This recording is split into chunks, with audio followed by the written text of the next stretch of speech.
Oro kau faleanga e uma enga ke loa ko e ke ko mo bia e ko o to hori ta re dia la ko ke la ko fu.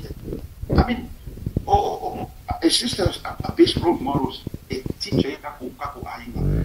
Por ka alo me fia be ko le. O ma ko ka alo ma ola ua e above and beyond Loa and whole of Samoa. Aso ki no. Ele selo sono nga asi. Mai o i ka ki ka make. Leal intention no yung kama fa ye hope le power leal ma fa ngala yung alin ma ko fa si kwa ngalu ay Malaysia nga ko wa wongi kanga kaya ya sa mo male ma ko kele o ma ko ngara wo fa yung ala ko mai abe ko desi malil melo ka ko ngoi le fiong kwa a fa pe o ye se ma ko fa wala kula fa wo open this festival kan yo mai I won't never because of wala na ringali ngale au ele ngale mo thinga malo kule pa ma oi le thinga malo lo ma o ya ma fo ya ama fo fo le kule pa is hold kuja isa kala venga le la ku o yo pa ma kuja la wa o la felici ale su le mo yo ni e ma ko ai ka ka uma video ya kwala kule pa is being lango fongo fo le pa mengi le fa ka usanga karwai on la yana take le wa feio le façon of FIAME o tic le pop se kule ale la wa pe kule pa ko yo mai la kikia so ke sima ya so ke sima ya o ingala kule le kule pa ya I like o they need to understand FIAME ma kwala do they really trust kule pa given ni ngala singa wo so given for la ya kwala ngala ko kule pa mga o wa le ngo pa ngo mga o le makangolo na fauna yes kile ang mga onga abe HPP I don't think Kulepa will make it easy for them to have a penny I say sikula nga hoile saule le sap I say la mo le format maro fo pa ko pa kilo fisi o ko inga ro moro si ko inga ka inga mga o isamo simple answer is no well lucy le trust wole ko yese loyalty ikanaka and amako ko isa mo ila ko la fa fili kule pam FIAME isa mala mai rule of law le ho va ya kwa makangkala ngo mai ho rule of law ile HPP wala as a lawyer ko isian mele la ngai isian mele faki and ile ya ngalanga ko kang fi ko fa kanga kala sa fa pipi ka ko because on memo mo ko felo o le sanga no it's gonna be worse le ata wala fisi wala nga ke lo ko to yo experience for the through connections in nai kai fama ka anga o kuala le faisa no pa ata tu ta mo fia lo o me lo ke pa fo ho e mo a ku lo e kalam e fia man hu ba ba na kamla o ku le pa o wala o FIAME fama ta ana fa pe ne ye e fa ku wa pe kuala sa mai pa because ore anu ma fo me akawa behind the scenes le ke le pe mo ko ngi ke kuala ya laus de lo ma ko ba na this ele fia fai tio la morki de ran sa mo dia porque como ane de sa mo ya suan lo ya la mau i vai ma pa o flet o kula et porque ka como ane ma pa mo yes wale ka karikule to mala la pa mi la tala fa amaka anga lifo aku wala ye sai kan paki pa ke o ai fo ida ya ka kunga wala ai mo ya ele fa pe ania o par de mo ko wala ko yimi o makalena yes o me ai ya ka fa mayang ai ana fa pe ye pa ki wa pe maybe o wala take over in sa fa ma kai ko ke yo e mo aku le ba la ka fia na bu ma au di ngai lo in cha pi ba sini ko ba sini ke mo ko yo o wala e lang paki mo ngriska Sabotura. Ele me foi embora, vai. O sekarang pati ya yo FIAME. Ake man ko foi kai mire nga ve si fo de ko. De fo sa ka ro ya la u de fo ko ve la. E manga o e kai ai ba ko ima le o. Nga o ai ki le nga le sa uma makwa. Ele me foi se mea. E ka wala ye o FIAME po kwa. Ele se la ua. Aku sa mea o ku sa la o desperate. Okay, ele vai no lequinho. Olha, o ngai mo kwa masu pa ni ya la. But when they care, whatever it takes. How may only pan you now? Any pan you for sure now. Any pan you for. I don't remember here of a Then is secret, huh? Only or some FIAME come fast. All of here now. All of Kalang go follow one when now FIAME follow away. Like before my avia FIAME. They come find that your cousin of a man will come by. Roll for FIAME. Sao cousin of a man will come by, a full come by. I don't forget him. Then for Coral Conquerors come by. What to roll the was I going high company? Yes. When they tell a level in a cool for the town come by. I'm a call enough. Count but lame come by in a very good. No, we are like to be a really that to in the info way. That's breaking news. Come here, mate. I'm a day for a here. Well, they walk upon and also. I'm a day for a it is out. I'm on Poppy. No, you guys know what or name out. It is so or say locomotive was that. Was a fear. Yeah. I baila abatelo le attitude nga bien. Baila fala kama la kuwa. Amaka mai au nga dia kuwa. Kupu makamari. Se vai ole fai ko inga por kikire ko. Ale o mai lumala o mai mai sama kalanga. La ko no kama la kala. Puso ole ka mo fi fa la kala ko de ai si fama on ni la ko. On mele fi fidela ko de maka. Ele o nga wen se kampang ni de ko fa. It's the country. Oleh aku ngule ba ko ko ngana ko ko e kai ka ase ba ila ale fa ala la nga ngone ko so le fa ole ko fa ala la tsene yo ngai ma fa nga guarantee de la ko yo pule yo la ko yo sa no ko ile pa Nka ko fa ai ka ko dealings le hanga ngai yo po dealings la ngai de fu ya fa ya FIAME i o ko i ning ska fa ma ba ko le kusire sai uma e ko ku ai mo fa ko fa Leanga olonga au wana leanga sawa. Tabai ma mai. Olonga ala le imalo. Ala mai lumor paraf. Le foi na o mofu. Ba fa ngar paraf. E fa ka wai ko fi miniska. O si ko ngora. O si ko ipa le. Awa anga de kadia inga au fi ai mara au fi ma me. O o monginga. Peni to pele ya foni. Peni o si e ala ko ma mari. Wana ngai ngo kia di mo le au ma. Wai ma kwa ki le fa ni ni. Sao pala zero semua anga pate sao yo anga pate de tim ho mia ma fa mia ya wai e ko ko lu fa ongo la wa ka ki fa inga man la ku mon ma fa fa la excess ku no va ngale wa per mixka la excess ka va yes por ka vale makana I found to my experience include naka overseas le through remittances ma foreign area ya ku pele va ku samo so anga fa pe lo ke le chi mangom ele o ye pale ko nguli sa mo kan ele o kan mi ko ni o le fele election and e ye le ka ko o ke le ku la ko lo ma ka nga ko su ye le ku ngor ke le ka sa na ko ngi ye ka sa ngi do afi lo di ye pa wa ku la ko ngi pa si ngo le su no fa vai pango e ku la ko ngi ko lu no su na ma ade ma se me ala va in terms of policies ma fa nga pa si par People will say, oh, well, implementation, see if I come. No, we're talking about changes, so I might come with all the family. Or in Mali, how my full of home. I name is a mill one, final fine, not a piece of. And I'm a form for the quick. The Tuala, the actual.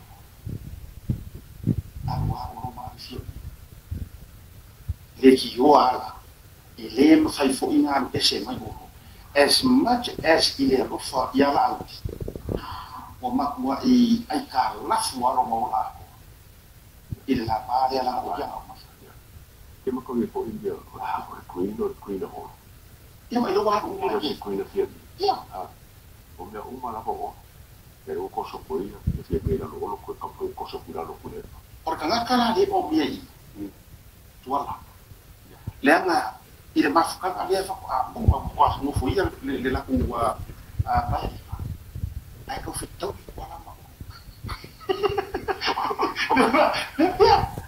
Vai le mame, o mare wala nga fai no mame. Como fus? Como tá aí? O kaka o me I o ko o Tuala o Pauano, sempre. Mas, esse vai. O acolher aqui no dia vai fazer por ele. Kasi ko ngarong. Kasi ngarong. Yung Não, copiado que ele aqui. Acho que pode pensar você agora fez ele. Eu me abriu, eu sou me apoio, ai la tatu le fa ko le ko ma botu sisi le mai sa mo ile ka alo ka mai ha ita alo ina no fa ya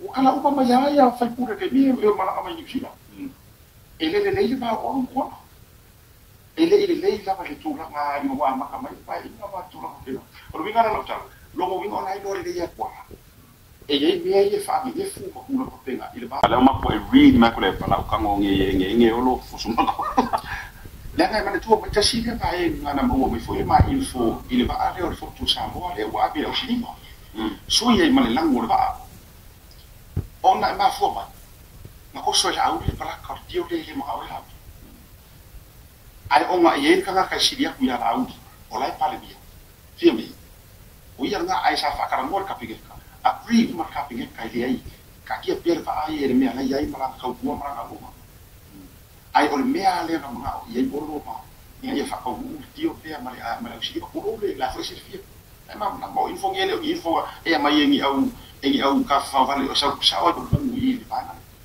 o le fo ye ku pe mo si dia ku ke le ku pe mo ai o ma kwa la kiki po se na ba wa ma o le no ma ole fo ole tio wa mo ka ro to mo ye tio e mi yo de ma di si pa aí uma cabia leia por si a capítulo veia faço uma fele talas americana de triple la coelho pão com coelho bom aí fa com lá e fa que ele fora com ele com o mesmo é um bairro porque há milhão de motos causa casi ai na kasi milhão le dice le alu le sama le ka alo ai mango e lo mai fa mango no fale mo fa le mai so lu ka ko wa ko fio ma le ana le ai o ko ki nga wa ko ka ko so ka nga le nga ki ai le me le ko e siria ku ya ki a ko wa le to ma e ka ku siria ku fa mo ko kasi ai lo fa mo ko ki ya fo e siria pe a le nga yo ka ku ba ka ko ya ba le ka kasi ai ia ma ma le ku ka ko e ye fa ku le la nga mo wa ko fo ngwan le mai so ku ma ko o se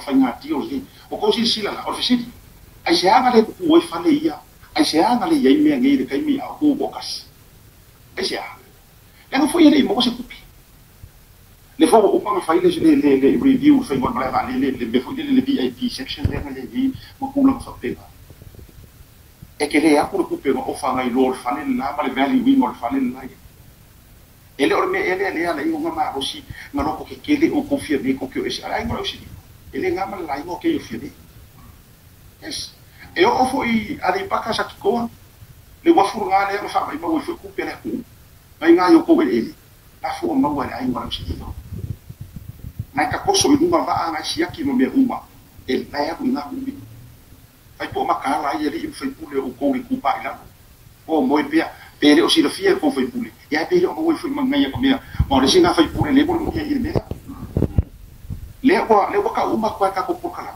sila iso o kanga maybe that's one reason e ki ngale le agree o ki mai le mea ala wa do ya le mo o ko wa funga ma do ngai ko ile se ko yo ko su ele le o ngai ese na o privatize ka o ele o ko ile ba eu consigo a le leva fa kan yo origin mo me fa e pa fa kan mo ko so FIAME e origin ge le sa ko le pa ya e a fa ile me ke lu pa e mo wa ngo o ke mo ai ngo ma wa so so ma ye ke le ha fa mo ao ka ko ile origin le fa ke so si ore ka e wa me lo ko ngo pe mo sa ko la fa ilo la importante ma fai ele va poi adesso sapere come di poco la parola come quello nel campaign ai non ha me le fiero da fu si capito la parola di poco la me quando che ho ma fu e fu che me il campaign mai Samoa au ki fa vale atu mo na sa wa le la ba ko ka ko la au wa fa vale aka ko we la ba ni o le au se fa me o le pusa ale o ke le po le fa ya pe ko ki kinga le anga nga ma ko kinga inga ka o ko ngo fo ga ko se inga le pusa ale atu a ye se por kala me no fa sofia lo ko kala pa election le ka ngo ko pa election le fa nei la timuia awa o le upumong ya o lo sunga ke HRPP o le upumong ya nga o le upumong ifo e ke le I agree ke run le pa election fast la au di ko kasi o la au di ko kasi fa sofia lo fina nga ai o le a ku wa ku uma fast horas ia makako por kalame e ku le lo fa maningo ya ku a vai la ko fa yok se kala asia kala ya ko msa uni mangisho por kalame sa vea ma ko ke e mo ma ko fa ke ki o ku mo es na ma ko par Rusia au le la au inga ia kafa ba ke var ka wala finga ngalo o ko ku malo fa ku ko inga oi e uia e ke sa ko e ke sa o e ke tai ia ai ka mo fa ia fa afu oi ia lo kele inga ia lido ma ia lang are wa esa ko o wala ke sa fa nga ma ia au por kiki fa ku e pa por plan e ke ka u play ma ia o le fa ile ke te ka o le me ko le ko va ko se ma ko se leo ko ke ia tu le sa ngani ya ko ga pe o na mo me so sa ya ka o ni ko le we are in a caretaker government although we are unlawful for la ko ke ai le la o mai o le di pokile ia se parlamento sa mo ke ni o le ke tika o le o le fa mo inga ia ka inga fieni although it was unlawful le nga lain fa fala le parlamento sa mo se ko e o mai le pule me le ai le la ka mo e hangi a mai le pa fe sena e kango pa tanga kango mai ia me ki tele e fai le kamingi au le no loma le hangi le palo o le principle le ke tsika it is a principle fa samo and we should never mix up le nga fa samo ma nga fa samo ma principle yang ni le kai le democracy o le ngi ma fuanga o le ke tsika aba pe kai kai lo paki kai kai sia kana paki kai kai lo paki o paki ma le como le previous government ava pela o sia kale ke tsika in the spirit of fairness and transparency le ku ava pe ma fo sia kale na fa ise announcement ke de consult uma ele fa pela ka world parliament e ka kaunga fa pe no ku nga me se pa it's a utter disregard and disrespect le ku o le fa alaka me le ku le la kam fa me li poki o le van fa ka le ku ajena au mai ka ni se fa fa ma kala ngai o nga le ngalu kala ngoi fa ngua ma fa le ia e ngalu ka o me I hope ele kai me kula ima ya ile fanga malo fo da o le election the attorney general should be looking at the Proceeds of Crimes Act the sambo e koi au mai asekan if any members of parliament or any government officials receive any benefits mai ile fanga o dios ngi gua instead o langa salary mele kono kala those o thing fikinga le mo mai pe pa na va se fangua va se pale they can be considered as or asekal malo, and that's where the Attorney General ilesi penga malo, e mako mga omia laval kukuai. Ko ka koso may asekal taxpayers. Awa fa yang la fa ini awala fa la ku. E fa pe ai. Ia o le van ka ku le ku. Saka ku fuli. Saka kom. Ele ele va pe la e fo le yeri power. Ma me ole a va ku pe fiese la wa fele kongile le fa pule pol minska for example. Ada la ko apa ko mai simme ele mai mo wanga kan ni o la ko ke ro manga le me antor ku pele ki mo wanga esa fai pule. So that is fraud. Lo e kango fai awala e fa nga o email amengo o ase kala ku. En ole le anga la ko nga akia va pele. Pa ka ina le ki le ngaro kan mo mai kasi milion ale sa wa le ma. Ai o milion ale le mele va pe mo. Ole sa fai le health.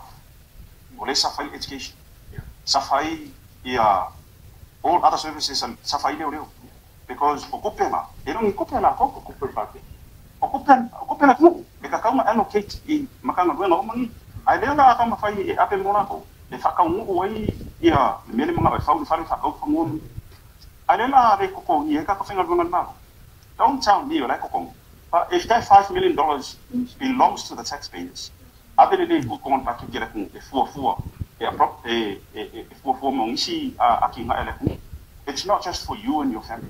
And that ya o ngari ka ke lo kanga ka le la ila o le ako fa sa ni paro ka peni. It's all about the personal interest. Ole fa le yo la ko ai fa nga ile fo le ho. Ya, o so na be le ke mo ko ka ko ti de ma se mo. Ole me le politico o ma pa si di fatti mo ta ke o wa. E va ko lo ke mu ya. O ma ka ro ka. O ma na sa ni di auditors. O ma lo ke ku. Ale la ko ke pe de ro le. Ole vinga le ko foi tu ya tu sauni. Ole fei ka ngaka ku mo ya tu lo le sa ya ko ino tangata na mamma. Engano foi. O le vanka ko fakali meia. Ma ko por ma. Ola se te. Ole ngai ole a foi na paro ka foi le ko ke foi ya. Ele o se paro ka lu sa. Ole paro ka wo so fa fo sei. Onga mo feio la tu. Ole me lo que foi kana ka le chuli. E feio le la ko ka le la ko ka ai o mo fia ka mai ni. Ole me le fesi le lo ma fo. O ye ele ni o ko ma fo ora. O lenga feio le ngo ko feio. O feio. Ko o ma lo fa kari. Na kalo ile ko ye ko kan ko winga o ko na. Ale o ko o fo tuli mata tulo. Uli maka fa fo se isu ma pali pano mo. Wenga na o bana ko. Asai ma si o fo. Kuno ai so kan ba. O si o fo le kenge.